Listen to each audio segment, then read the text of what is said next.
Patay. This is a very sad day for our province. Just when we are preparing for the annual Pinirahan Festival and our Christmas celebration, this news about the Ceres bus na nahulog sa may killer curve dito sa may Bukagay Hamtik nga nag-claim kang almost, as of the moment, unverified 25 dead on the spot. Bigyan kita sa ospital, ay nagtawag ka na ako ang nurse nga kung pwede, i-augment ang ating health personnel. Ay naguruli ng ibang doctors, ay ibang nurses, naguruli rin.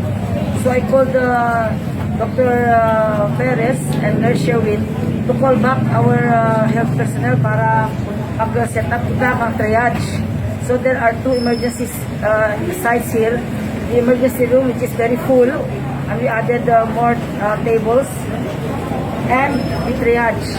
Duro ang nakabuti ang DOA, dead on arrival, nagduro ang critical. Please, I ask all of you to pray for those who are affected.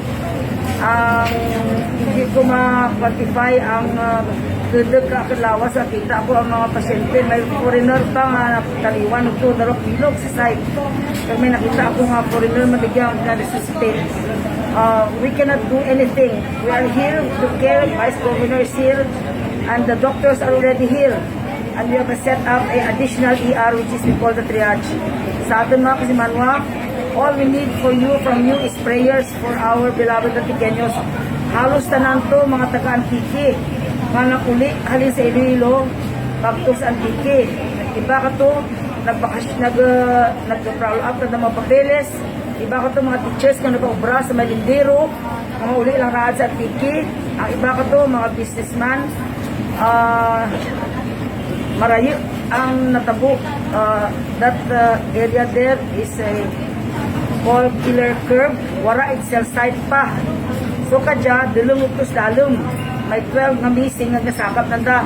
Ay pag-impact ka to, daw nag-scatter ang mga bodies, ang mga lawas ng mga patients.